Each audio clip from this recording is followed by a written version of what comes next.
Yeah, I just saw that. Like, I had a copy.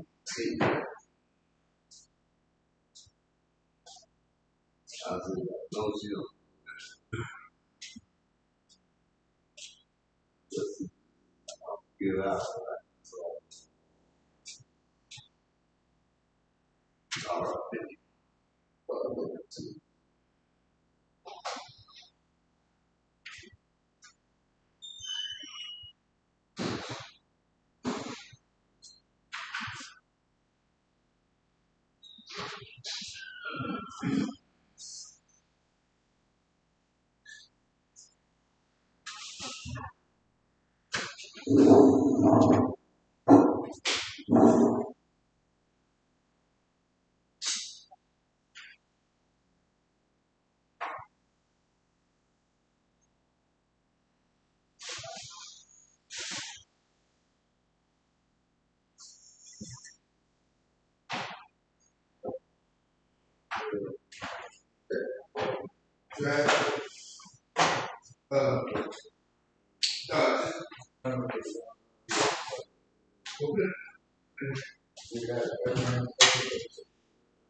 Well, there's trash can right out there. I just tried to make a bag us and brought that trash can.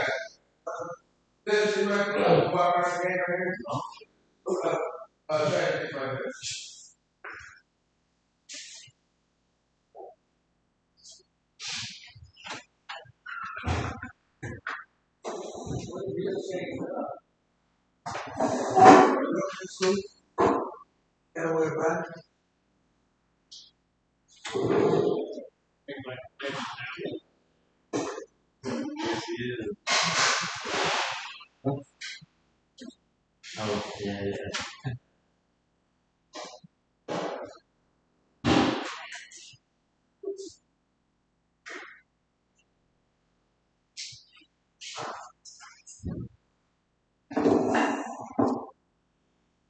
It's even Wednesday, right? Not sure.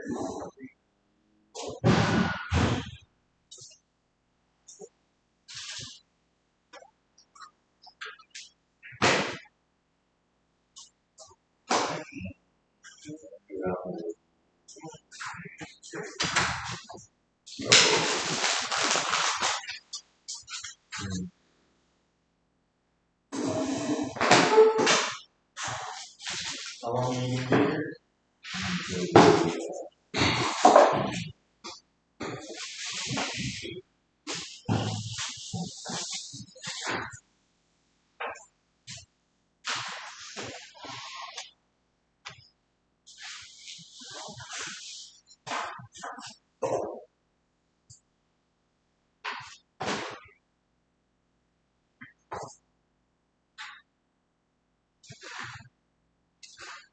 Alrighty then. I suspect we can get started. Everybody knows the routine. Did you get a book? I did, but Miss Esther came to from early while we was doing the dealings. She doing something with it? I Yes, know sir. that she was putting it together. Yes, sir. Charnel. She was putting. I think maybe it fell apart or something. I don't know. She was doing something, but you need that for group. So yeah, you got to have them when you come to group. You got to have your ritual. So see if she's got her book.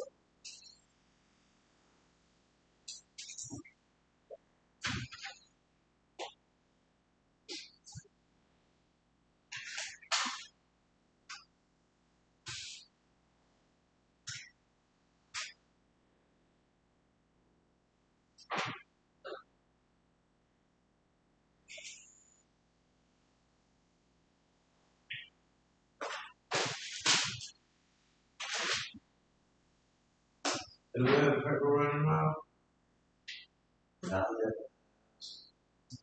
She's using it for your treatment plan, and she's gonna bring it right back to you. Okay. All righty then.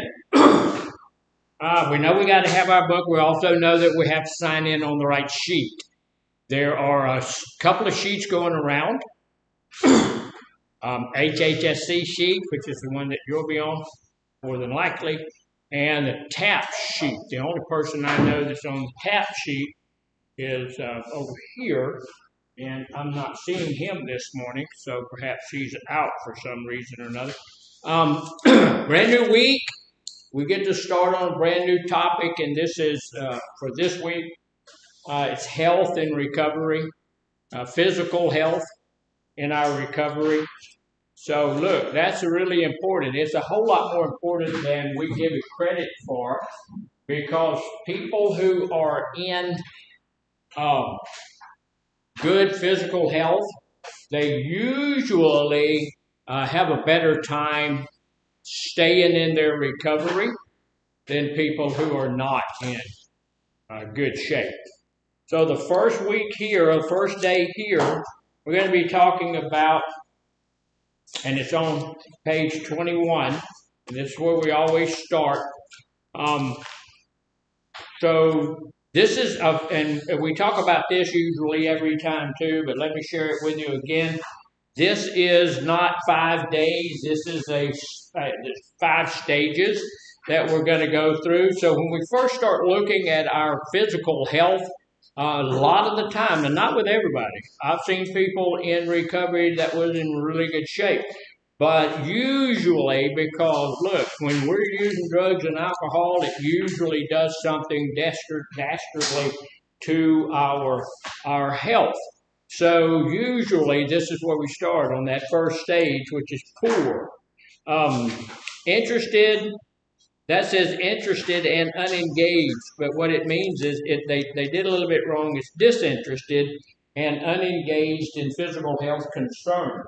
Poor nutrition, poor or non-existent physical activity. When I was using, I wasn't taking care of myself. I just didn't. When I was drinking, I wasn't eating, right? So, quite naturally, my physical health got into a pretty bad place. So, what is this about up here? What's the drawing about?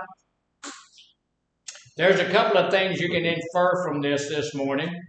This guy is suffering from what? Depression. Lack of food. Croakification.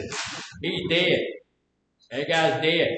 So he's at Jack's Bait Shop and Funeral Home. What does that mean? Is he dead? He's dead. He's dead. But why is he at Jack's Bait Shop and Funeral Home? I think he's gonna help with cooking. Well, this morning we're talking about smoking cessation. And smoking is one of the easiest ways in the world to get ourselves in a little bit better shape. Stopping smoking is one of the easiest ways in the world to do that. But when we're smoking a whole lot down through our lives, it costs us a lot of money. And a lot of the time, Jack's Bait House and Funeral Shop is the only place that we can go to get a funeral, because we've used all of our money to cause ourselves to get to a place of croakification. So we're going to talk about this just a little bit this morning. Now here, look, probably everybody here is smoking. Are we trying to get you to quit smoking? No. Yes, we are. Yes, we are. I would like to see everybody stop smoking. But here's the deal. I can't make you stop smoking, and I'm not going to try to make you stop smoking. But what I want to do is give you the information, and you get to make your own decision whether or not you want to smoke. I used to smoke 3 packs of cigarettes a day. That's not a good plan. So if you smoke 1 pack, 2 packs, 3 packs, 12 packs, or just a couple of cigarettes a day, it does dastardly things to your lungs and to a whole lot of other parts in your body. Now, the program that we're going to be using was actually set up for veterans, but it works for everybody. Now, we're going to list just some housekeeping stuff real quickly. We're going to do the group a little bit differently today. We're going to have our breaks at different times. We're going to take a break at about 15 minutes till, and then we'll get back at 10 because I have to leave at 15 minutes to 11 to go to a meeting. So that's how we're going to do it today. So we're going to go through that. Questions, comments, snide remarks? None yet? It'll come. So, this is the first step in quitting tobacco products. Now, we're not talking about just cigarettes. Cigars are not any better for you than cigarettes. Chewing tobacco is also not any better for you than cigarettes. Can you get lung cancer from chewing tobacco? No, but you get mouth. Yes, you can get lung cancer from chewing tobacco. You don't stop breathing when you start chewing tobacco. And as you breathe the particulates into your lungs, and you can get that. And you're right, you get a lot of mouth cancers and all sorts of other things that you really probably don't want to get. But you can still get lung cancer from whatever you're chewing. Whether you smoke pipes, smoke cigarettes, cigars, or use chewing tobacco, tobacco cessation program can help you quit if you want to do it. Smoking is the number one cause of preventable illness in the United States of America. The Surgeon General has told us that if we stop smoking, if we stop using tobacco in all of its forms, 98% of our health problems would disappear. They go away. So why does the government allow us to continue smoking? Why do they let tobacco still be on the market? Money? Oh yeah, there's billions of dollars made not only in the tobacco industry, but there's billions of dollars made in the help me quit industry as well. And there's also billions of dollars made from all of the illnesses and the sicknesses that you get. You go to the hospital, you go to the doctor because you've been smoking cigarettes for 20 years, and they're making all of that money as well.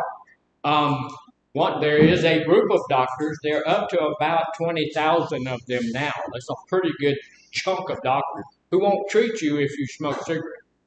If you use tobacco in any form, they won't treat you. And I had a guy in one of the groups tell me, they can't do that. Yes, you can. Yes, they can. What we can't do is not treat you for emergencies.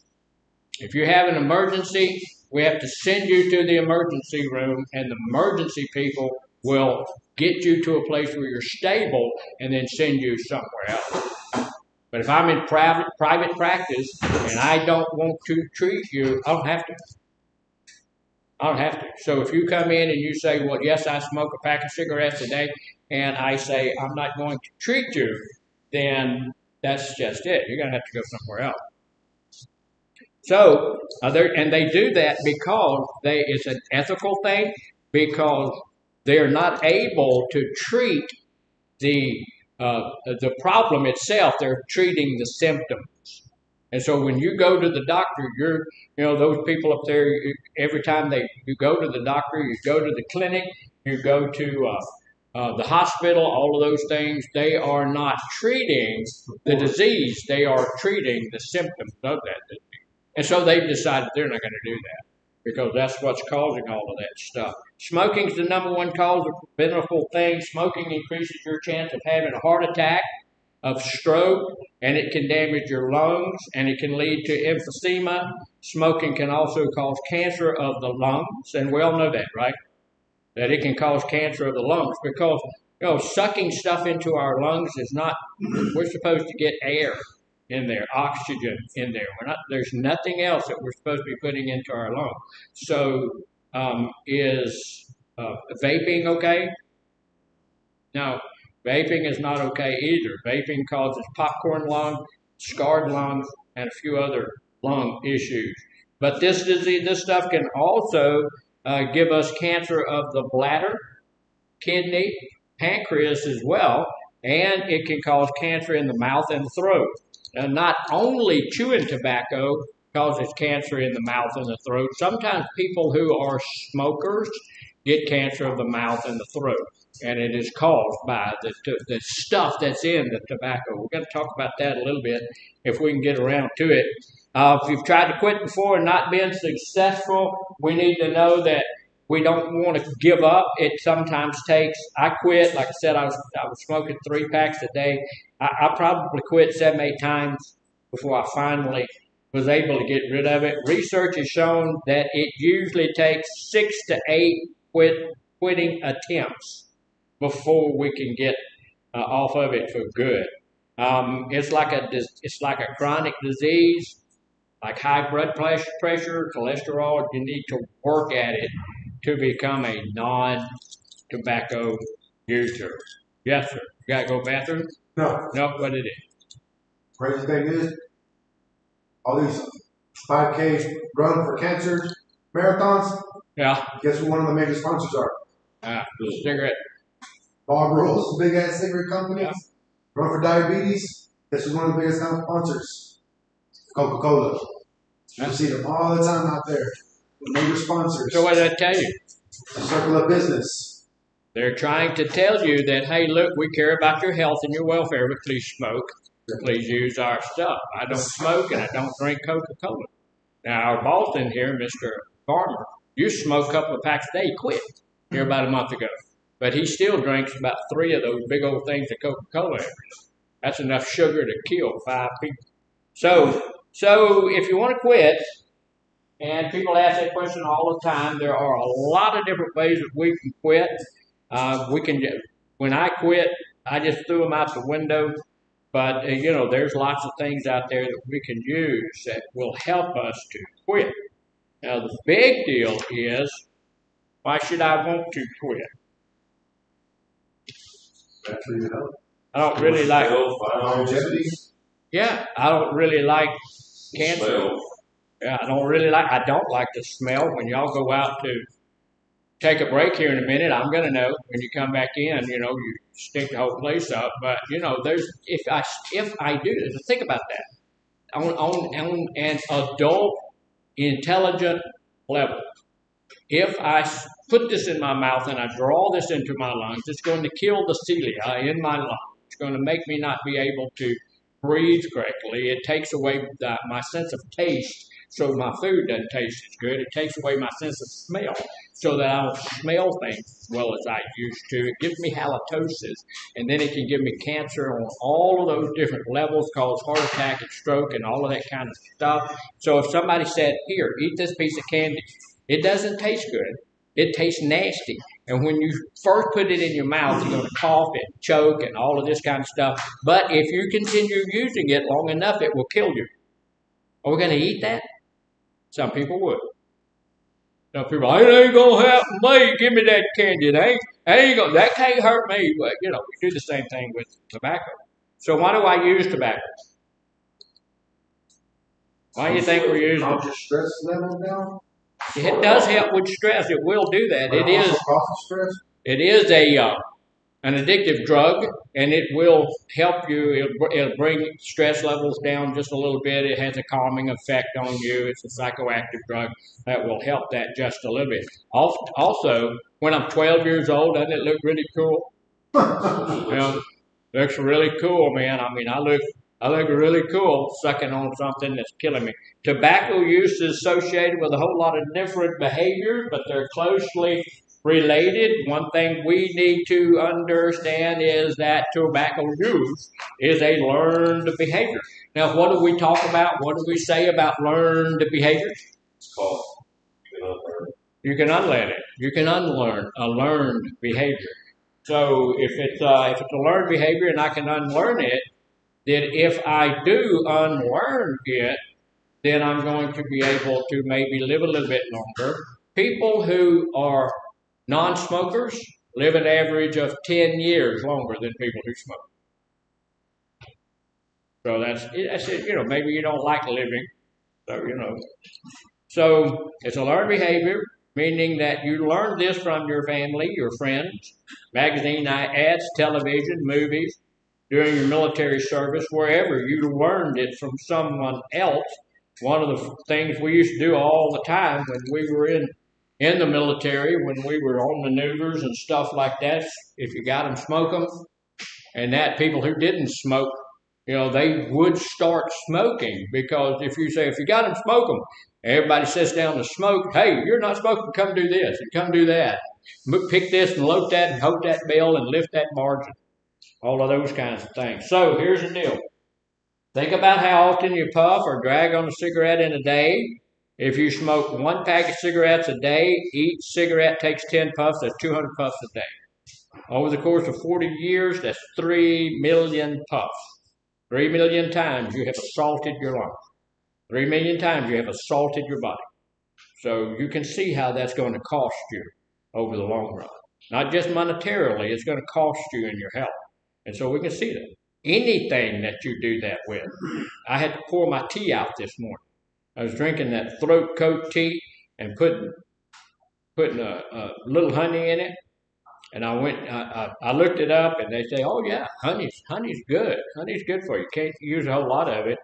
Right now, my sugar is supposed to be at like 90 to 110, 120.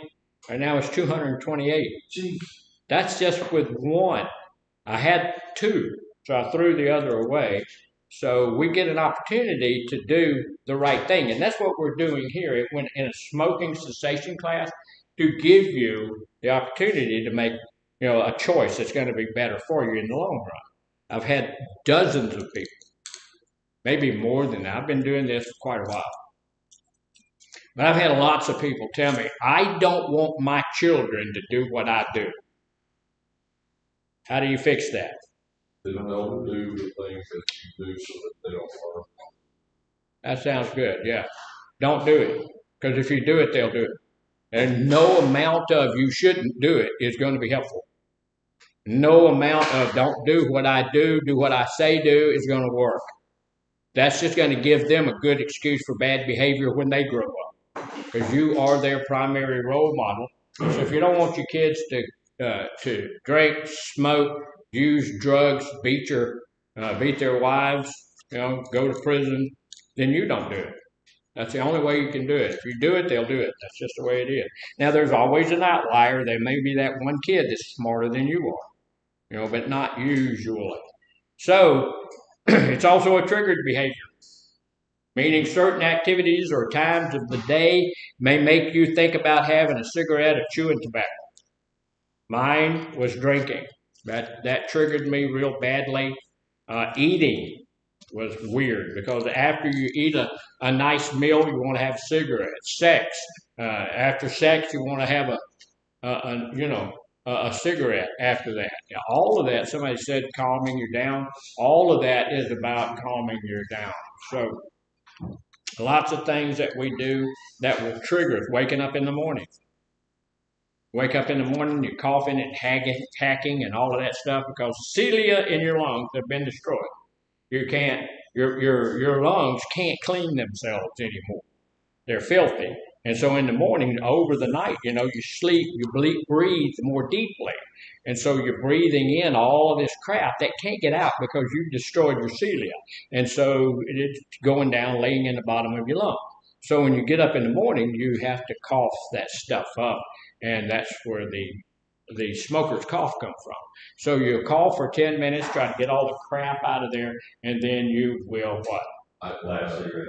Right, light a cigarette, assault your lungs again. Tear that up again. So after meals, doing breaks, driving, talking on the phone, working on the computer, drinking coffee, drinking alcohol after sex, before bedtime, waking up in the middle of the night, stress, pain, feeling anxious, angry, or impatient, seeing someone else smoke. These are all triggers. Feeling bored, watching TV. After completing a task, we go and give ourselves a little bit of a reward for doing that. There's a few ways we can reduce this automatic behavior because that's what a habit becomes. Remember, we talked about habits the other day. It becomes an automatic behavior. And what's an automatic behavior? Happens without thinking. Yeah, I can do some action without thinking. So I can just do it. I don't have to think about it at all. I'm just going to go do it. My cigarette's in my top pocket where they're readily available, and I can pop one out and pop it in my mouth, and it'd be down before I know it. So it's an automated thing, an automatic thing. So if you carry your cigarettes in your front pocket, which we just talked about, put them on the kitchen counter. If you smoke outside, take one cigarette with you instead of the whole pack. I've seen guys now. I don't know about in here because I don't have anything to do with handing out cigarettes. I'm not going to do that. They used to over at Avenue A. They would hand the cigarettes out. I've seen guys. You got a 15-minute break. I've seen guys take 3, 4 cigarettes with them. So their plan was in that 15 minutes I'm going to smoke this 3 or 4 cigarettes. So just take one. One is bad enough. One is an attack. You're assailing your body. So just take one. If you use chewing tobacco, put that thing on the kitchen, put the can on the kitchen counter somewhere else so that it's not so readily available. Keep track of your cigarettes as you smoke them. Write it down somewhere or something, how many you're using. If you use chewing tobacco, you can use the same to see how many dips you do in a day. It's a good thing to know. Now, there's some benefits to quitting. Now, there's a certain spot I want to get to, and we're going to be out. This is going to take us too long to get it all done. We may have to do some more tomorrow. But the first thing, there's some benefits to quitting. The first 2 weeks after you stop smoking, you have improved breathing. Y'all remember what cilia is in your lungs? Anybody know what that is? That's little hairs. That's little hairs all inside of your lungs. It's just clogged up with those little hairs. When you breathe in, those hairs go down. When you breathe out, they throw the crap that is picked up during the day out, whatever your breath brings in. When you're a smoker, you kill a bunch of them. They're just dead. They're not coming back. They'll never come back again. But you have a whole bunch of the rest of them that are just frozen. They're petrified. After a couple of weeks, those come back to life. And you're breathing better. You're beginning to be able to clean your lungs. And that's something you absolutely need to be doing. And that's why you have that smoker's cough, because you're going to clean your lungs one way or another. You're going to have more energy after 2 weeks. Your sense of taste and your sense of smell are going to be starting to return at that point in time. The yellow staining is almost gone from your fingers and the sides of your mouth. Smoke has stained all those. You're feeling like you're in control instead of the cigarettes are in control of you. You have more money. Now, when I quit smoking, remember I told y'all a couple of times about that. Cigarettes were 33 cents a pack. I'm older than most of you guys. Now, good grief, you're going to be saving a chunk of change. 10, 12, 15 bucks a day, according to what you smoke. I've seen guys in here, because, right now we don't have a lot of money, smoking the most crap cigarettes that they could find because, I saw a lady buy a pack of cigarettes for $15. I don't know what she bought. Oh my God. She's digging in her purse for change to try to pay for the poison that's killing her. And I'm going, goodness, bullets are cheaper. So here's some things you can reward yourself when you quit. Buy yourself something special to celebrate quitting. And look, make sure you're going to buy yourself something special that's good for you. If you go over there and you quit smoking and you go buy a bunch of those junk like you eat every day, that's not good for you. One of these days your stomach's going to have holes all burned in it, everything like that. I eat 2 salads a day, so I'll weigh that. Oh, is that what it is? Yeah. Well, that's for working. Splurging on a massage or dinner at a new restaurant, seeing a movie, start a new habit, start doing something strange, which we don't do, is start exercising a little bit. Using the savings to pay off your bills. Now that's what I did with my savings. I was smoking 3 packs a day. That was about $30 a month. And back then, $30 was quite a bit of money. This is back in the early 70s. And we used that because I've told y'all before that by the end of the month, we had about a week left. We wouldn't be able to make that last week. My wife would call her mom. Mom would send her a $20 bill, which would keep us for the next week, and we'd usually have some money left for the weekend. But once we got that out of the way, I was saving up to $30 a month, and that took care of all that, and it was a good thing. So start saving money, and you can put your rewards up in a piggy bank and do some stuff like that.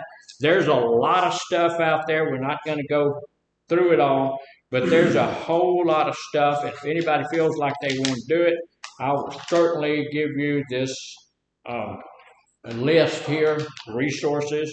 My paperwork's about messed up. And there's ways to start. Once you get all of that off there, you can do some deep breathing and stuff. So, what keeps you addicted to cigarettes?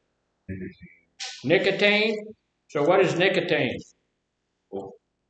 It is a chemical. It is the drug that keeps you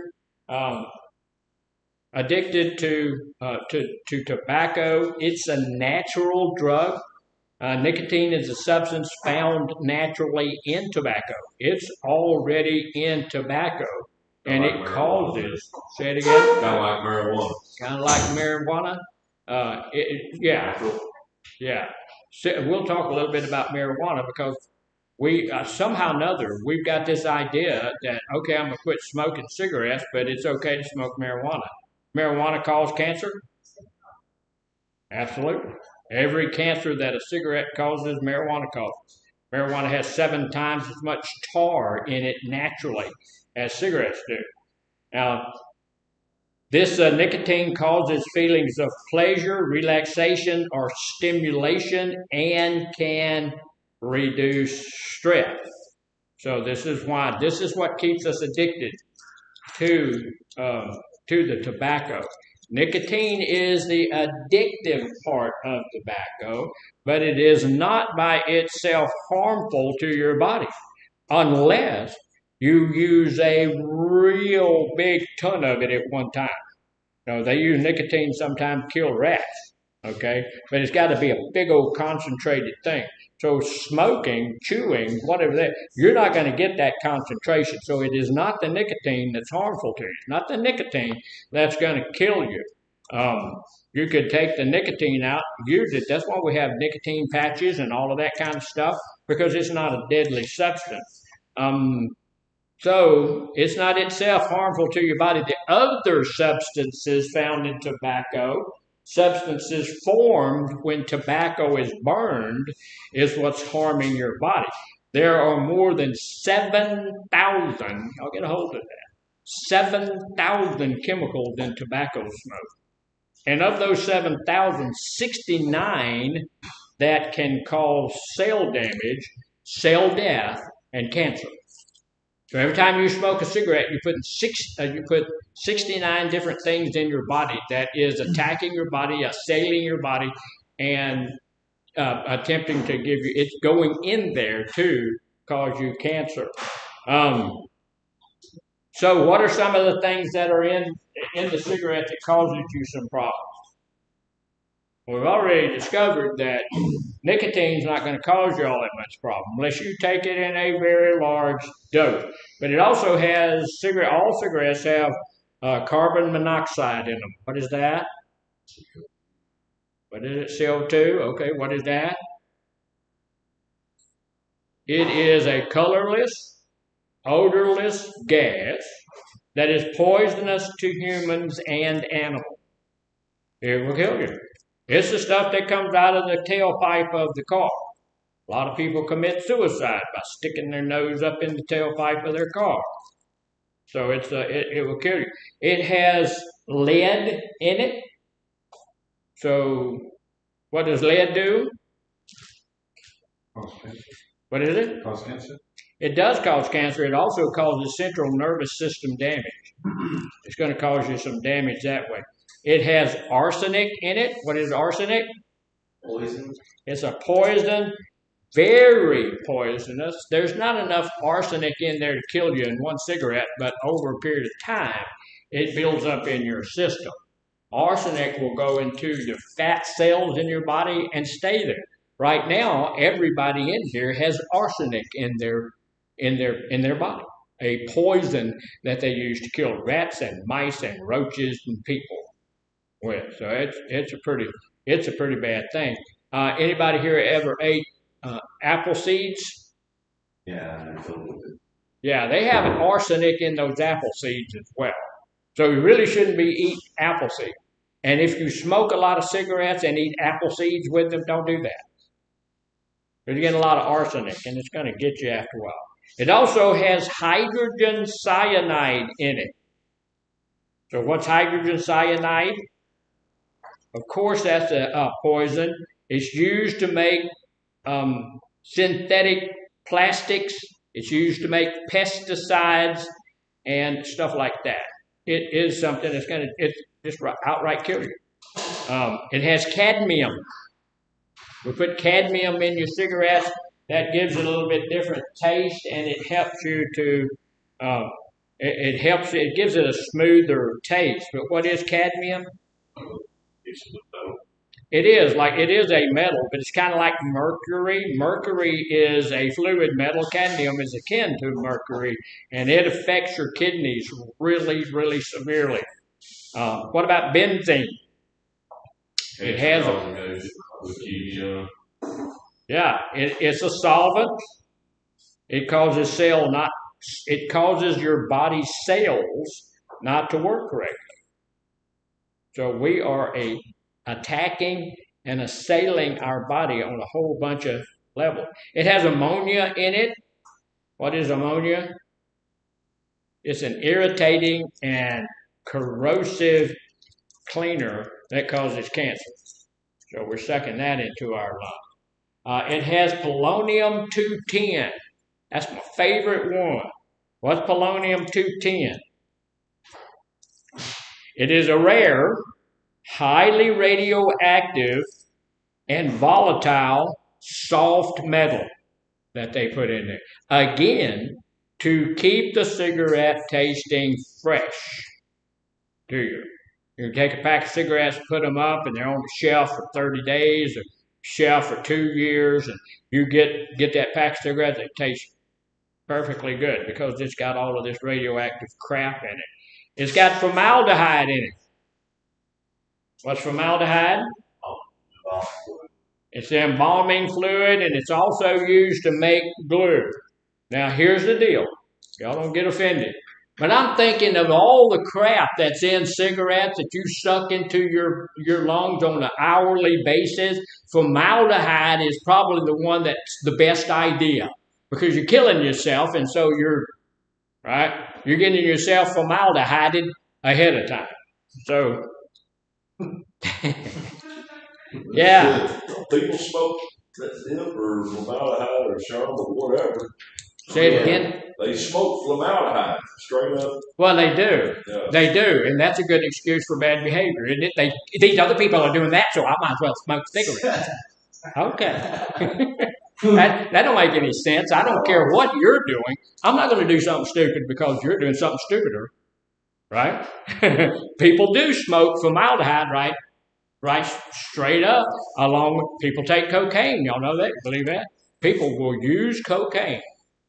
It's true. I know it's hard to believe. But people also use methamphetamine. It's true. They do. And they'll use marijuana, all kinds of horrible, terrible, nasty drugs. But that doesn't give me an excuse to go do that. And we'll see this after a while. But the use of tobacco kills more people than all other forms of death combined. So there's more people dying from the use of tobacco than those people sucking formaldehyde. Many, many, many times more. So getting off cigarettes is more important than that. So even though it's not burned, smokeless tobacco also contains these harmful chemicals. Other products and devices that liver, nicotine, including e-cigarettes, also are harmful to you. Most products with nicotine can help you quit using tobacco, so that's a good thing. Nicotine, and this is why this is so hard for us. And I'm going to tell you, I quit smoking, but it was not the easiest thing I've ever done. Nicotine is one of the most addictive substances on the face of the earth. It's hard. And nobody, look, me, anybody else, nobody should tell you that quitting is going to be easy. Quitting is possible. You may need some help, all that stuff. Quitting's possible, but it's not going to be easy. This is why it's so hard to quit.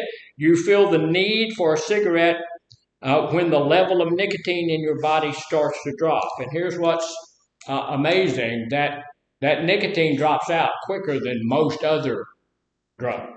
It's going to ease itself out.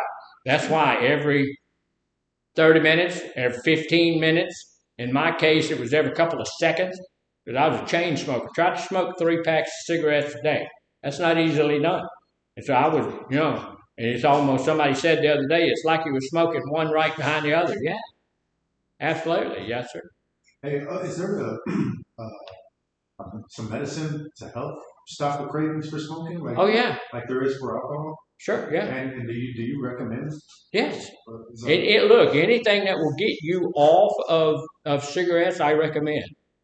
Now, you can throw the cigarettes away, and you're going to begin craving almost immediately.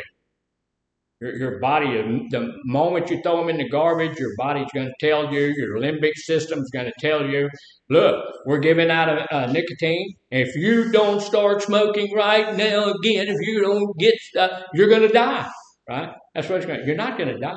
You're going to die if you do smoke. You're not going to die if you, well, you're going to die, but you're going to die 10 years later if you quit smoking. But your limbic system's going to be telling you, you're going to die, you're going to die, you're going to die, which is going to make that a hard thing to happen. It's going to make it hard for you to quit smoking. But it's probably one of the best things outside receiving Jesus as your Lord and Savior. It's probably one of the best things you'll ever do. Number 2, probably. It's one of the most, if you feel a need for a cigarette when that level starts to go down, if you go for long periods between cigarettes, breaks, sleeping through the night and stuff, you're going to wake up with a craving to smoke. You have to. Here's some of the things you're going to feel when you quit. Irritability, frustration, and anger.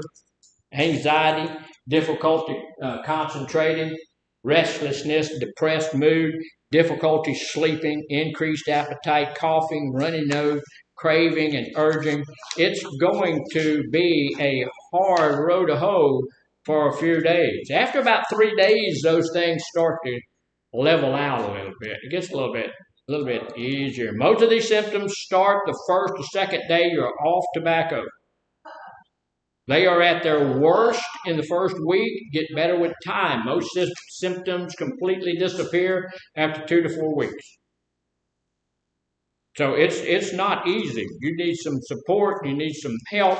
You need some of those nicotine gums or nicotine packages or nicotine whatever. So the withdrawal symptoms, what can you do about irritability? I suffer from irritability. Everybody does, right? What do you do when you get irritable? Take a walk. Yeah, that's a really good idea. Take a walk. If something's real stressful and you know it's going to be stressful, avoid it. Avoid it. You can deal with it later on. You need to take this week for you. So practice relaxation techniques, like you were saying, exercise. Why is exercise important? Exercise releases endorphins into your brain, which gives you a little bit of a high, which takes the place of the nicotine for a little bit. So exercise will help you a lot. How about depression? There's some pretty simple things I can do. Do something fun. Well, smoking's fun. Well, do something other than that. Get support from family, friends. I would not I wouldn't try to get off of cigarettes without support. There are support groups out there. My little facility has a smoking cessation support group. We can guarantee you will be off of cigarettes. We have a book that we'll give you, and it costs you $125. And you can you once you get the book and you read the book, and you will be able to quit smoking. We've seen hundreds of people say, "Okay, I'm smoking." So discuss with your medical provider. Go talk to your doctor and say, "Hey, look, I just quit smoking. I need something." Okay, what are they going to do? Chantix. What is it? Chantix. Maybe. Evaluate. Maybe. See the dosage. Yeah. Maybe. Difficulty concentrating. Avoid stress and plan your work accordingly. It's going to help you. Dizziness. Look, it'll even cause you to get dizzy when you're standing up, like older people and sick people and all of that kind of stuff because of the damage you've done to your body. So get up slowly. You see older people ease themselves up. It's going to cause you to be tired most of the time. You really do need more sleep. Take some naps if you have to, and don't push yourself. Hunger, you need to drink lots of water, eat some fruits and vegetables. You will get a cough, dry throat, runny nose. Again, drink fluids, eat sugar-free candy, and use some cough drops. You're going to have difficulty sleeping. Reduce caffeine consumption. Stop drinking it. Cut it down by about 50%. All right, real quickly. We're gonna take a break here in a minute. Tobacco can be harmful to every part of your body. Many of the problems can be completely reversed if you stop tobacco. There's a list of the most common problems that tobacco use, going from your head to your toes. In your head, it can cause stroke because it causes blockages or breaking of a blood vessel in the brain. Mouth and throat cancer, cavities and loss of teeth, bad breath, decreased night vision, takes away your night vision, yellow staining of skin and teeth, nose congestion and infections, and people who smoke get wrinkled quicker and deeper and longer than people who don't. Your lungs cancer, up to 85% of all lung cancers are from smoking. 85%. The other 15%, where are they from?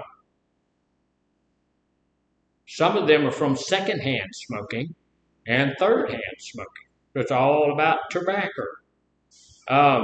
Emphysema, chronic bronchitis, worsening of asthma, lung infections, your heart, congestive heart failure, heart attacks, increased blood pressure and heart rate. Stomach and intestines, cigarette smoking causes cancers, ulcers, and even heartburn, which really doesn't have anything to do with your heart, but I don't know why they put it there, but they did. Pancreas causes cancer. Circulation in arms and legs and feet reduces circulation in arms and legs and feet. It sometimes leads to amputations in severe cases. Bone, increased bone thinning, leading to a higher risk of broken bone. Your genitals, urinary system, cancer in the kidneys, bladder, and reproductive organs. Causes erectile dysfunction in men and sexual dysfunction in girls. So, the recovery of your body after you quit smoking is what we're going to jump upon when we come back. So let's be back in here at 10 o'clock to begin again. Oh.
They'll break, they're gonna come back to the problem.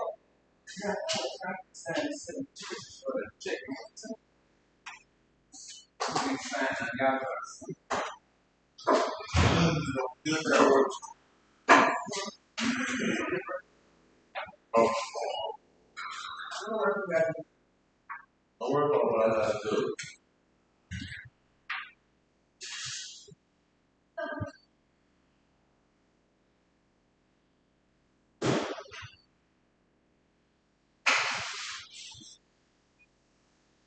Worry about your work, you gotta do. What's on my work?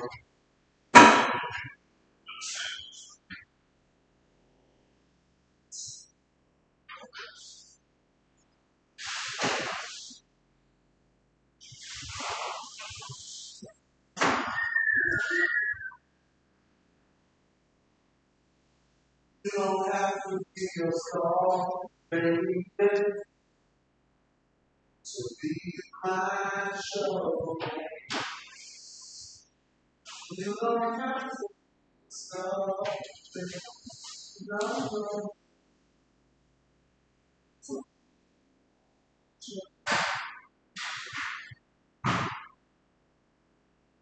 That's so good, you. You, what's up, big? Nobody knows.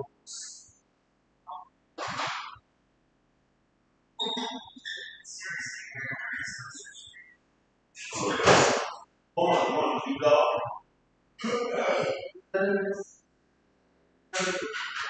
To be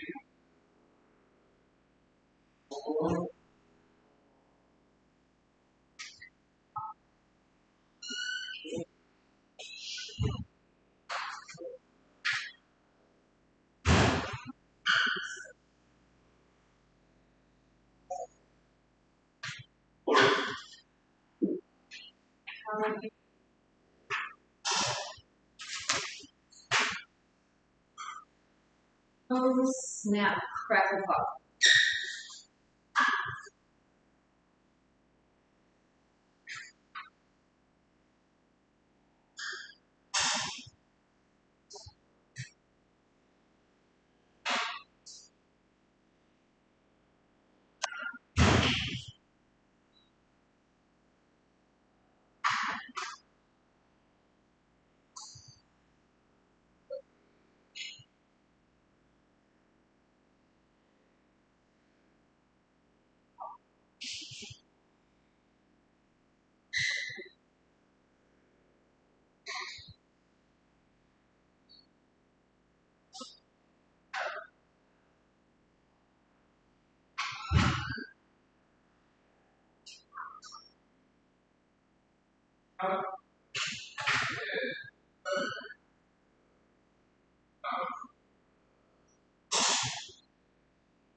Look out, Parker. That's what you transfer that? What? No, I'm saying over there. What you want? Yeah. What you need? You want to see something sweet, but I couldn't. I got chips away.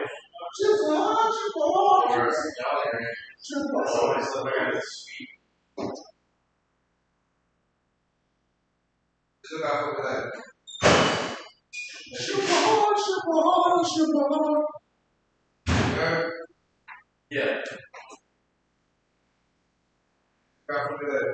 Alright. Ain't no lie. Go ahead. Shit. So she think I'm not. I'm just gonna go start that.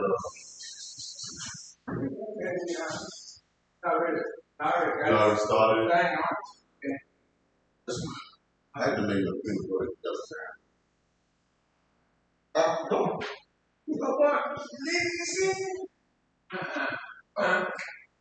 She had money today.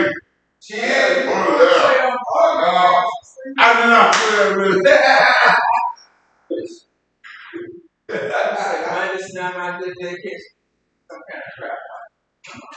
But you said the same thing. You like, I wouldn't say, and I said, yeah, me too. I think, give me two.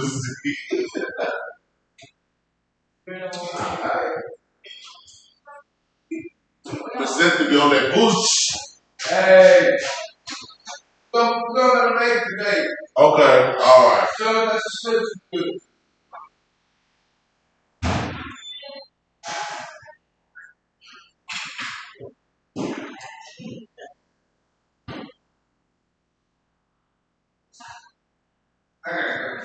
Okay. I ain't gonna let it get you.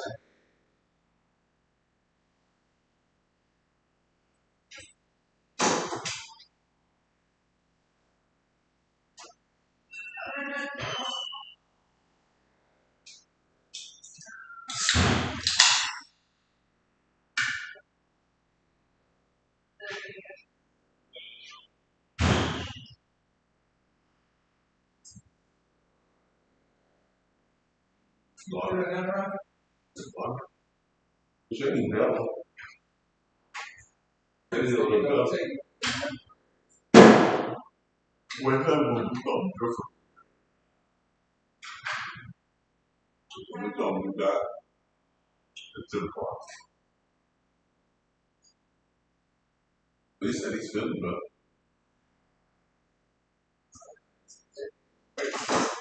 I know, right? It's unbad. What is that across the street? That's a what kind of house? Nursing. The nursing home. Oh.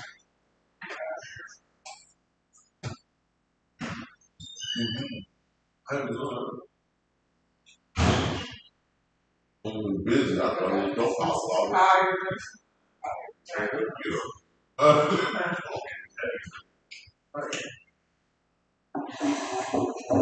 Oh, that shit goes down the store.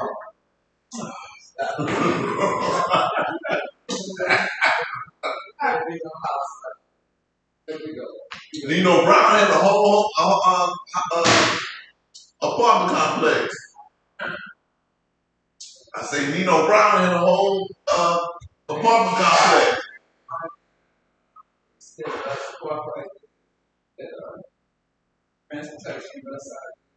The whole fit.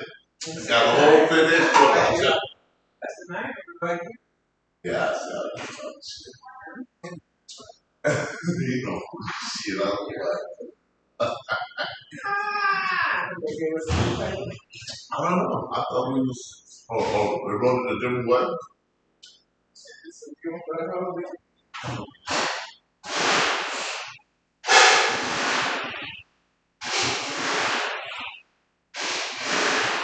You made a comment earlier, you was reminded service with Frank Navy.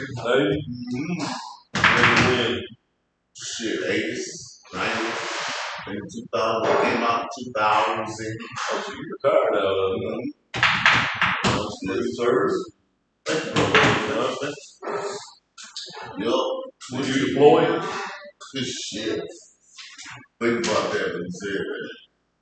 Well, I'm talking about when all the shit kicked off after road one. Think about it. Probably so.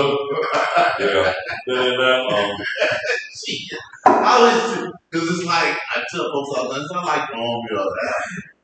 When you're in the Navy, when you're in the Navy, you getting on that shit. You know, so. But you got a choice, but Yeah, like you might not like that. yeah.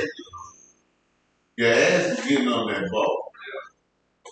What was your job, At MOS? the time, it was satellite communication. Then I moved to intelligence because I couldn't move up. We would stop here. You would stop that place. Are you on that too? Yeah, we would stop here. So I allowed roll to intelligence. Yeah, my brother, well, my stepbrother, he retired out of there. Because About 23 years. Then my wife's brother, he Game retired. Like 22 years.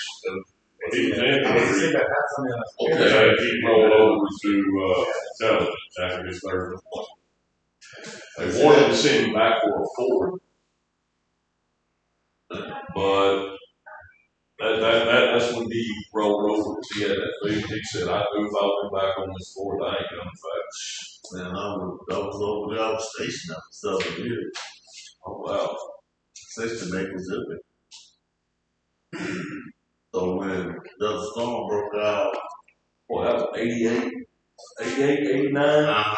Desert Storm, Desert Shield. Desert Shield, I remember that, man. I was in 5th grade, elementary school. all that. Remember when we went to Panama? What year was that? To go get Noriega? No, I don't know. Man, I was born in 82. So, yeah. Yeah, so we went to go get Noriega. I started with that. We lost the whole SEAL team behind that. Damn. Yeah, we lost the whole SEAL team. And intelligence was bad. They dropped the whole SEAL team on Panama shore, and the whole SEAL team died. Man, when they come back at the second time, it was like, Yeah. That was bad. That was bad. yeah. Now Afghanistan was just Afghanistan was okay, he's bad. Yeah, Afghanistan was bad. All of it was really bad, you know. It was all money. It was all about money. I felt the king of Kuwait wanted to give every serviceman $50,000. After the vote, he did.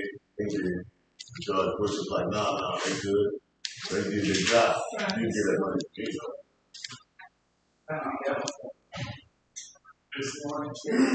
I believe it. And I got a lot of ex-service members who have children with autism, can't have children. Well, because what they did was Iraqi soldiers blowing up a lot of those plants. I remember several times when they was not. Like what? The daytime, to see them. Blacked it out, huh? Black it out. Oh, yes, sir. That's it.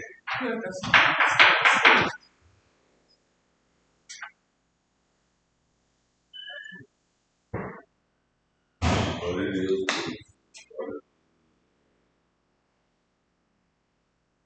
That's what's funny, I went to high school. One of them.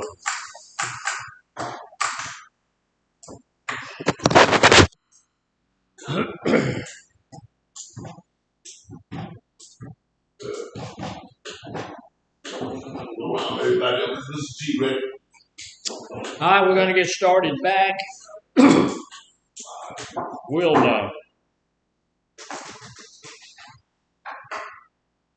we don't have a whole lot of time because, like I said, I have to go to a meeting. So we're going to get this. We're going to go through this as quickly as we can. We are missing a few people in this group. I know the group over at North, you guys are all back and ready to go. And I'm going to be over there sometimes this afternoon to pick up paperwork and walk around there a little bit. So I'll see y'all then. So here's the deal. You know, your body is wonderfully and magnificently and fearfully made. So when we stop using alcohol, drugs, tobacco, anything we stop using, your body begins to repair itself. So when we stop using cigarettes, the body starts to do some things. This is important for us to know because it gives us an impetus to begin to get off cigarettes and stuff.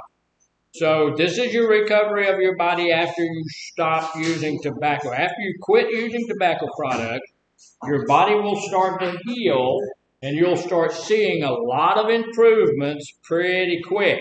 And here's one of the things that makes true. It's never too late to quit. I've seen people quit using way late in life, and it still does some good for us. You'll start seeing benefits the very first day you stop using tobacco. These benefits will increase the longer you remain tobacco free. 20 minutes after you quit, there is a reduction in your heart rate and blood pressure.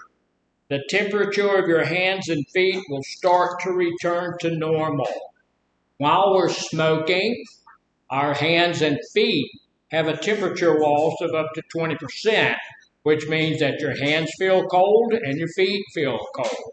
That's because your blood pressure is not working correctly. You're not getting the amount of blood in your feet, your hands that you're supposed to get.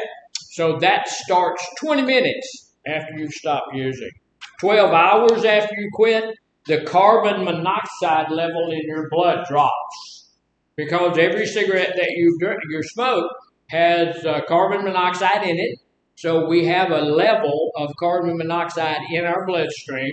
And so 12 hours after you quit smoking, that begins to start dropping.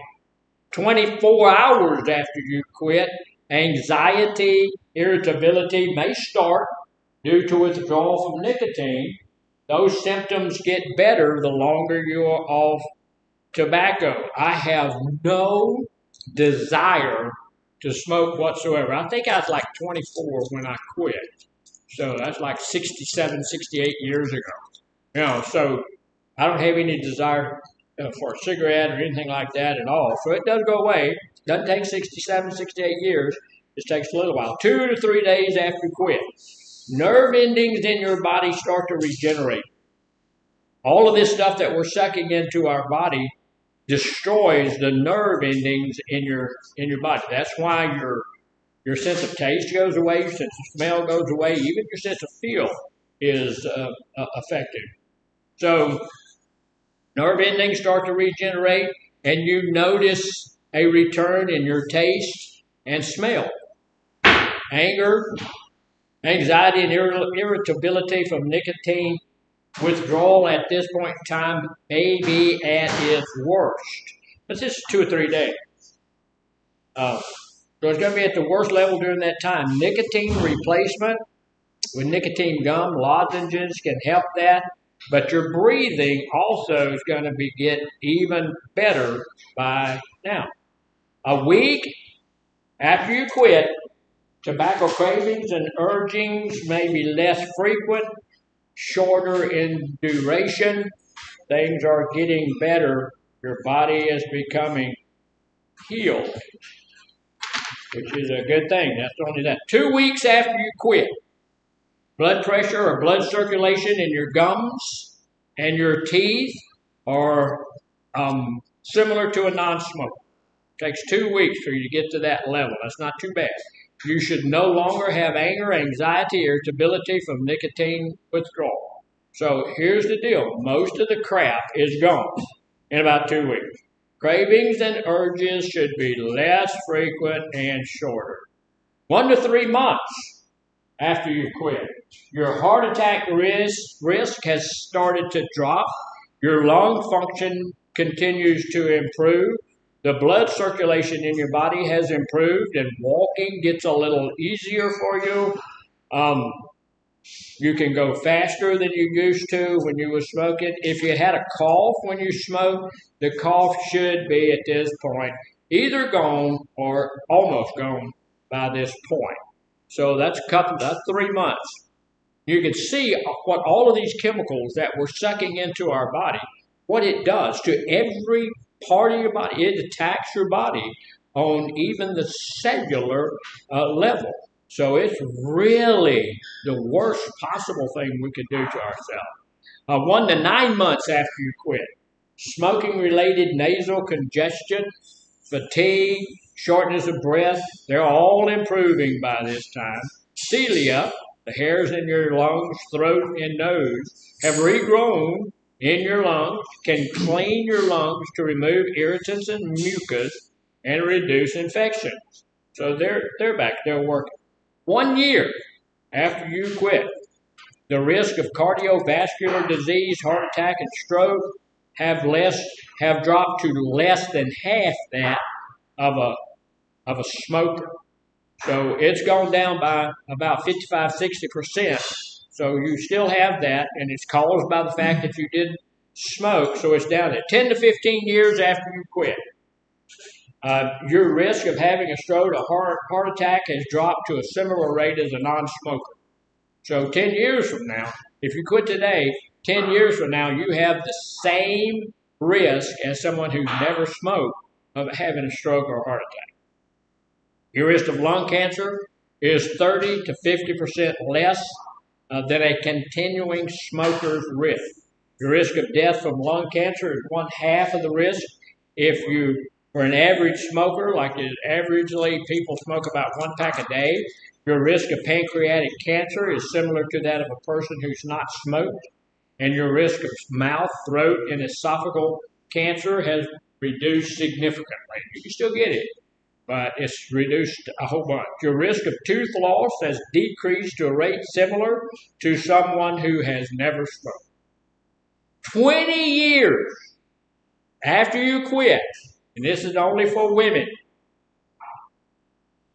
You guys just don't listen. I mean, more than you usually don't listen. You know what I'm saying. Your risk of death from non-smoking causes, including cancer and lung disease, is the same as a person who never smoked. It takes you 20 years to get to that high a level of non-smoking. That's a big deal. It tells us, if you look at all of those things, it tells us just what all of the stuff that we're sucking into our lungs is actually doing to our body. It's really, and that's what prompted the Surgeon General to make the claim that if we stop smoking, stop using tobacco on all of its levels, 98% of our health problems would just, he said, disappear overnight. Now, that's not true, but they would all go away over time if we got rid of tobacco altogether. But if the government came and said, okay, I had a guy in one of the classes where I was doing smoking cessation, and he said, hey, Doc, if it's all that bad, how come the government doesn't make it illegal for us to use it? There's a couple of points that brings up. First off, I don't need the government to tell me not to do something that's destroying my life. I don't need the government to come out and say, hey, you shouldn't shoot yourself in the head. I know I shouldn't shoot myself in the head, right? I don't need the government to come out and say, hey, don't suck all these carcinogens into your lung. I don't need that. And plus, they have no, what's the word? They have no desire to, that's not the word. They don't have any reason to tell us not to smoke. They do tell you not to smoke, though, because it's right on the side of every pack of cigarettes you ever buy. It says this is going to kill you. Don't do this. Don't do this. It says it's going to causes lung cancer. This causes every pack of cigarettes you ever buy will have that on. It's required. They also every now and then you'll see if you go to buy some cigarettes or something, there's a big old sign up there that says smoking cigarettes are going to kill you. Do all of this kind of crazy mess. But they also put a little rider down there that says the government has made us say that. Whether the government made them say that or not doesn't make it any less true, right? Now, if you go to England, you go to the UK or anywhere like that over there, buy you a pack of cigarettes, on the front of the pack of cigarettes, it has a diseased lung. It's pretty neat. Like I was in England and I was walking through a graveyard, which is apropos. In Hexham, England, there's a road it's a path actually. It goes right through the graveyard to get from one city block to the other city block. That's the only way you can go. And I found this empty pack of cigarettes in the graveyard, which I thought was pretty apropos. You know, that's where a lot of people are going because of their use of tobacco. And I picked it up, and it had this picture of a diseased lung on the front of it, and on the side of it, it says, "This is what your lungs are going to look like if you keep smoking. You will die if you continue to use this product." And you know what's sad about it? Somebody looked at that, smoked them all, threw the pack away in the graveyard. You know, so how wild is it? I brought that thing back home. My wife used it. She used to do a smoking cessation in our facility, and she used that thing for years to show people this is what your lungs look like, you know, and that's a pack of cigarettes for me. But it doesn't help. You know, it's you know, we're all intelligent people in here. You know, we are, all of us. There's no dummies in here. Everybody in here is intelligent. Everybody in here is smart. But we'll still, even knowing that, even though we've talked about it, we've put it out there, we've let people understand that this is what it's doing to them. When we take break, what do people do? Go smoke. Yeah, they go smoke. But here's my whole goal in this is not to keep you from smoking. My goal in this is to give you the information so you make the right decision. It's the same thing with the drugs and alcohol that we talk about. You know, I can't go home with you and make sure that you don't relapse, right? But I want you to have all the tools that when you go home, you can relapse or you cannot relapse, but you know what you're doing when you do it. It's not my fault. Right? So if we continue to smoke after we've done one of these, and I've actually seen 3 or 4 people down through the years say, I did not realize all that crap was in cigarettes. I did not realize it was doing all of that to my body. I did not realize it was banging me around at the cellular level. So yes, help me quit. I've had some people do that. Not a lot. So there are some things out there. There's types of cessation medications. There's things that we can do. There are many types of medication used to help people quit cigarettes or tobacco. Some of these are medications. They provide the nicotine, and it's the nicotine we're addicted to. All of that, we're not addicted to all of the rest of the crap that's in there. We're not addicted to arsenic or all of that kind of mess, but we are addicted to the nicotine. So this will help you slowly reduce the nicotine level in your body when you quit tobacco. Because the moment you quit, your nicotine level starts to come down a little bit, and we start to feel, you know, all of the limbic system starts yelling at you. Our body starts saying, I have to have this, and you start getting those cravings and all of that kind of stuff. So medications that provide nicotine are called nicotine replacement therapy, NRTs. There's all sorts of NRTs out there, and they do work. Because if the only thing that you need is the nicotine, the NRTs are going to work, right? So you're going to have nicotine replacement. This is how much nicotine I was using in the cigarette, and then I'm going to replace that with whatever. When they started, y'all remember when Juul first came out? Wasn't that long ago, but they started that to get us off cigarettes. That's all it was for. They said, look, and we're going to start you off with this much nicotine, and then we're going to lower that down. And then when you get off of the nicotine, what did they recommend you do? Throw the Juul away. It was not ever meant for us to keep sucking that stuff into your lungs. Now there's so many of them. There's 40 different types of them. They got 40 different, and they're causing all sorts of. The only thing your lungs are designed for is oxygen. That's it. That's all. None of the stuff. All that's detrimental to your lungs. And so I have seen a person here quit smoking in the last couple of months, and I saw another lady stop using the vape in the last couple of months, and that's a really good thing. So there are some things that reduces your cravings. Nicotine helps reduce nicotine withdrawal. There's two medications, bupropion, which is Zyban, and I can't say this one, varenicline. That's Chantix, what you had talked about earlier. They don't contain nicotine, which makes them not as effective as the others. But they can help you have fewer nicotine craving. I don't like either one of those. It don't make sense to me because there are so many other things out there that do have the nicotine in them. And nicotine at that level is not going to harm my body at all. So let me do a little something with a little nicotine in it that gets me off of the tobacco, which is killing me. And I don't even know why we would have to come up with something that doesn't have nicotine in it because it doesn't work as well. They say they work, but if you've got something that's going to work by 10-15%, but you have something else over here, those are not supposed to be out on the table, by the way, sir. So when you come to group, next time leave your cigarettes where they need to be. Where are they supposed to be? We can put them in your room or somewhere, or your pocket. Yeah, that'll work. But they're not. They're not supposed to be on the table. Thank you for that. Well, all medications are effective in increasing your chances of stopping tobacco for good. We need to do. That's the point. We need to do something, right?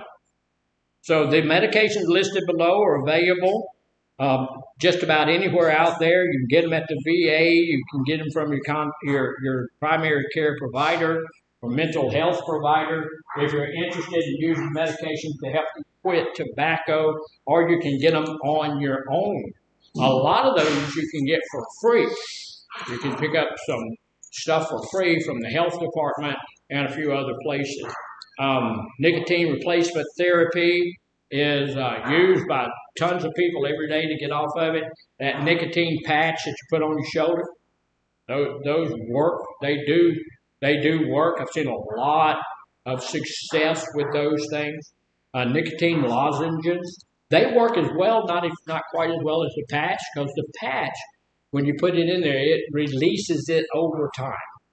So it's like if you have a habit where you're smoking a pack a day or 2 packs a day, you're keeping that nicotine level up by the use of tobacco. But if you put that patch on there, it's going to do the same thing. It's going to raise it to that level, and it's going to put it there. The lozenge is going to raise that nicotine level as you pop one in your mouth, and it'll do it. But you're going to have to do it 20 times a day if you're smoking 20 cigarettes. So there's nicotine gum, which does the same thing as the lozenge. It's workable. It works well. If you get up in the morning, pop one in your mouth, and it'll work well. Again, it doesn't work as well as the patch because the patch stays on overnight, and it's keeping that level where it's supposed to be too. There's Zyban, which is Zyban, which is Wellbutrin, and then there's the Santex. You can use those things. Some of these medications can be used together to help you stop tobacco.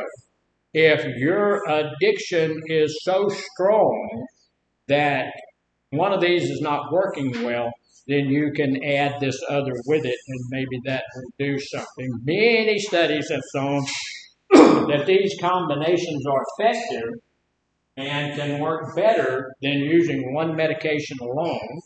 So that's called combination therapy, and it works. So we have the nicotine patch, which is usually the thing used in combination therapy, along with the nicotine gum. You got the patch on, it's keeping it up there, but if you have a craving or something, then you have the gum.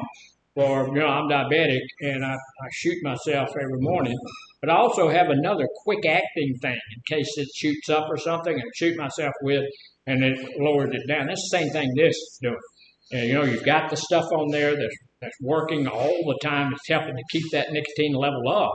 But then if you have a craving or something pop up, you can hit a piece of gum, nicotine patch again with the lozenge, nicotine patch again with all of this other stuff that we're taking, the lozenge and all that stuff. So you may be wondering what works best. Which one of those works the best when it comes to quitting tobacco?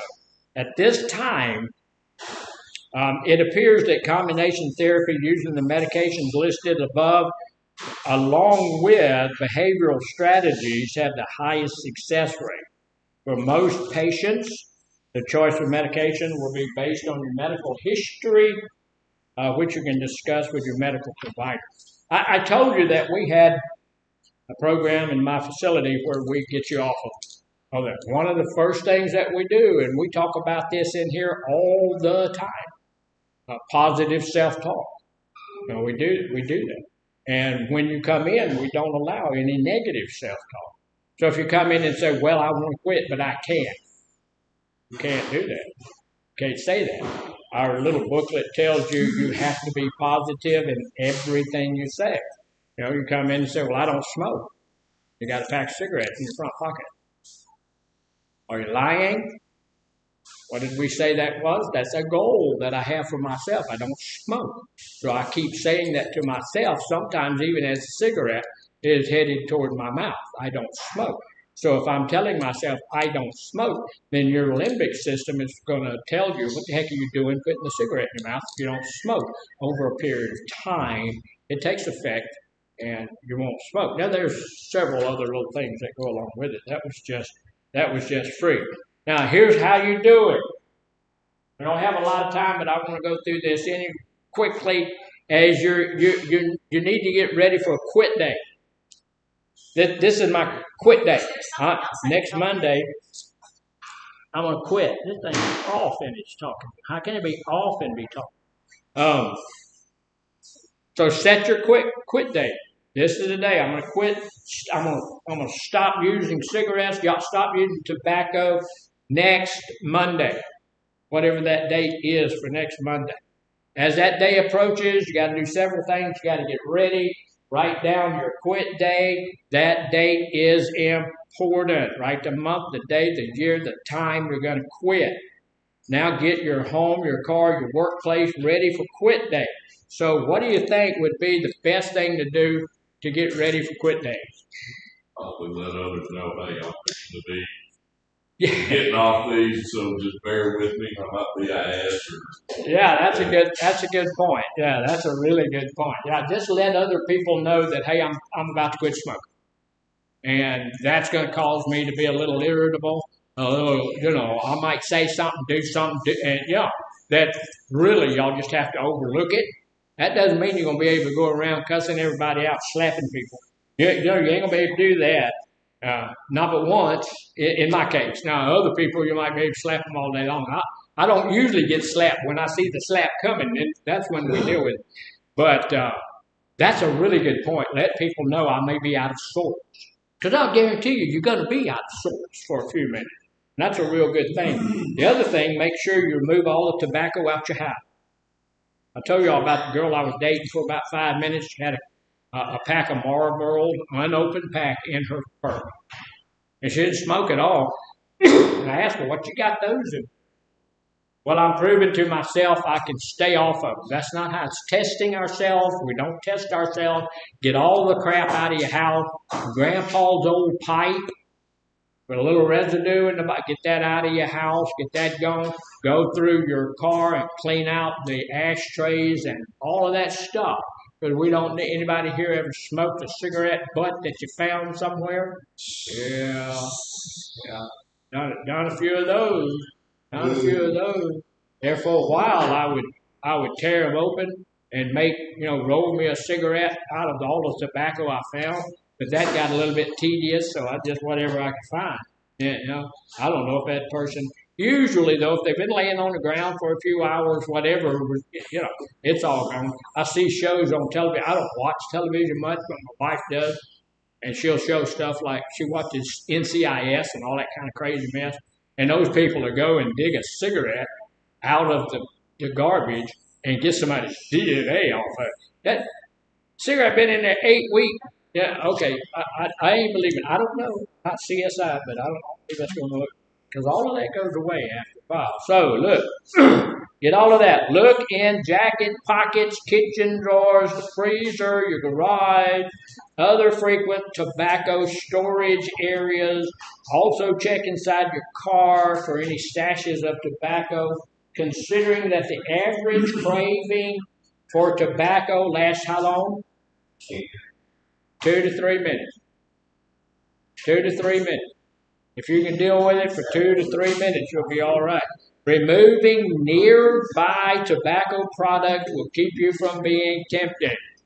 It helps a lot. And if you can make it through that 3-minute deal, then okay, maybe you can make it the rest of the day, right?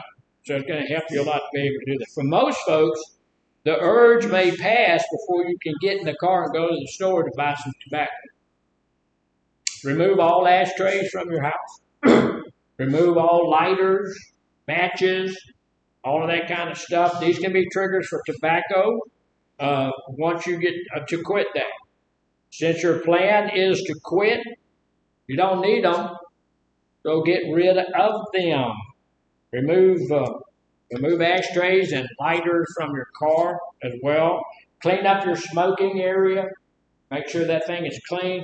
If you smoke in just one room, or if you smoke on the porch or something like that, the garage or in the car, clean up these locations so they won't be a trigger for you to smoke. Get rid of the cigarette butts.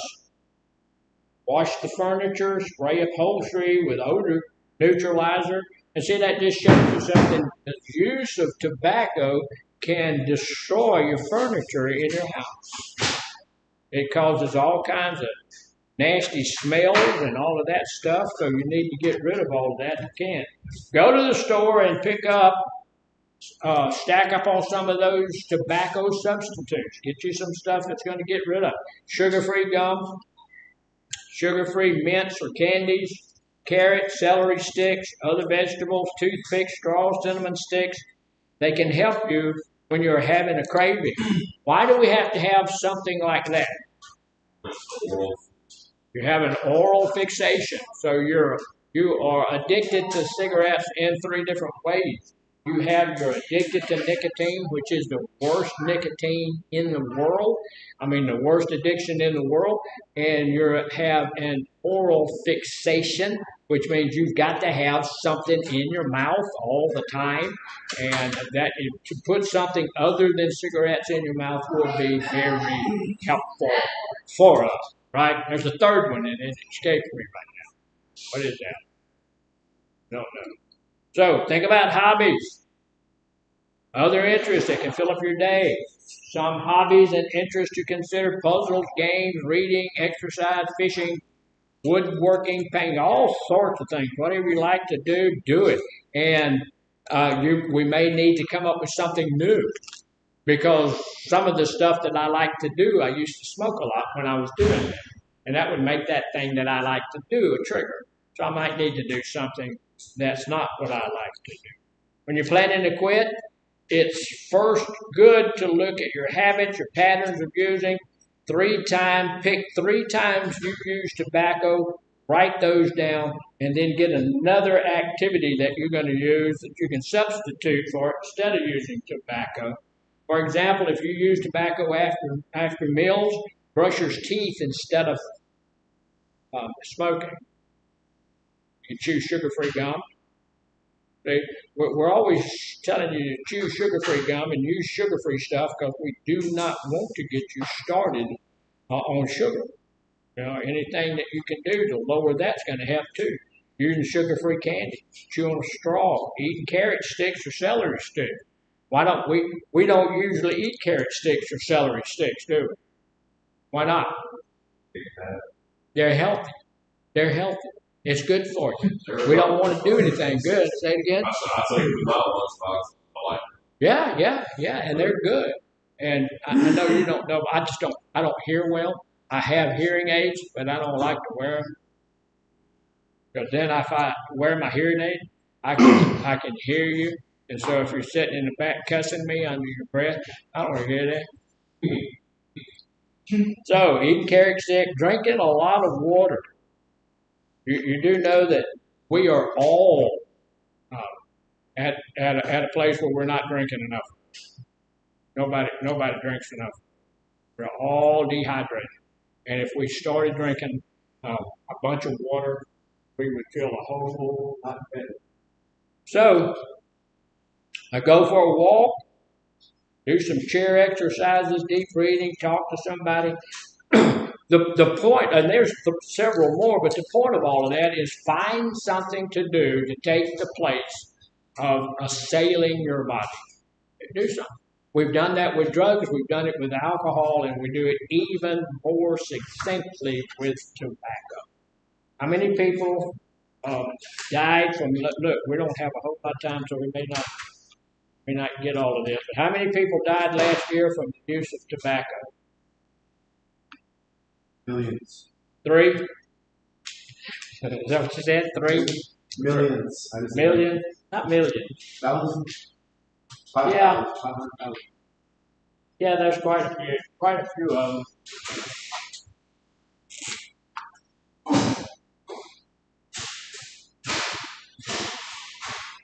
That's worldwide. No. Just in the United States alone. So overall mortality rate among both male and female smokers in the United States is about 3 times higher than that among similar people who never smoked.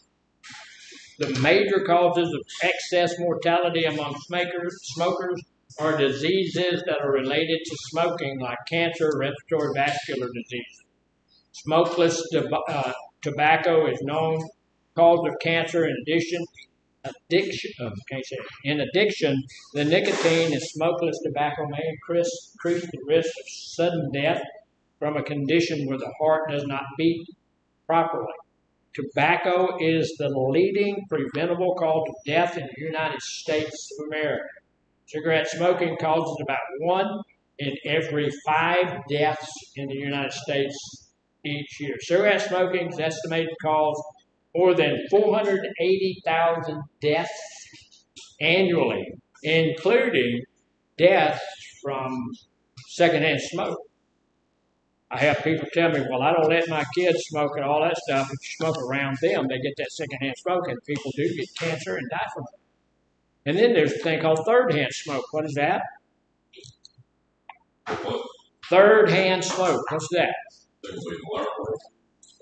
That's when you go out. You say, well, I don't smoke around my kids because I know it's dangerous. And you go outside and you smoke 2 or 3 cigarettes, then you come back in, you pick your baby up and say, hey, sweetheart, and then they get all of the crap that's on your clothing. So that hasn't helped a lot. So there's 278,000 are men. 278,000 men have died from the use of tobacco, and 773 women folk. Why do you think that there's not a lot of disparity between those two, but why do you think there is a disparity? They're more likely to smoke than Yeah, that's one of them. Men are more likely to smoke than women. Men suck the tobacco in deeper. You watch a guy, he's going to suck that way in and get it as far down. It's like he's smoking a joint or something and then let it out. Ladies will smoke on a shallower thing with a decibel in it. Would it be better if we didn't inhale? Of course it'd be better, but it's still, you're going to get mouth cancer. So that's not good. We had a guy. We didn't have the guy. It was on. He was on. We had a video of a guy who was using smokeless tobacco, and he got cancer on this side of his face, and they had to take out most of his jaw, and so all of that was gone. And he just looked terrible. All of this was gone up like that, and so they were talking to him and asked him. He said, "Well, how did you quit?" He said, "Well, I didn't quit. He moved the tobacco from this side to this side." Yeah. So, okay. I had a lady in my group, and she was wanting to go smoke, and she was pregnant. And I said, "Ma'am, you really shouldn't be smoking when you're pregnant." And she said, "I've already got 5 kids. I don't care how." I said, "But your kid's going to come out. It's been proven that they can come out with lower cognitive abilities, and there's all sorts of things that smoking cigarettes can." She said, "Well, I don't care what happens. Okay." You know, some people, you know, she made that statement, I don't care. Some people don't. You know, it's just, they just don't. So, life expectancy for smokers are at least 10 years shorter than for non-smokers. At least. Quitting smoking before the age of 40 reduces the risk of dying by smoke-related diseases by about 90%. 90%. That's a bump. Secondhand smoke, exposure to secondhand smoke causes an estimated 41,000 people a year.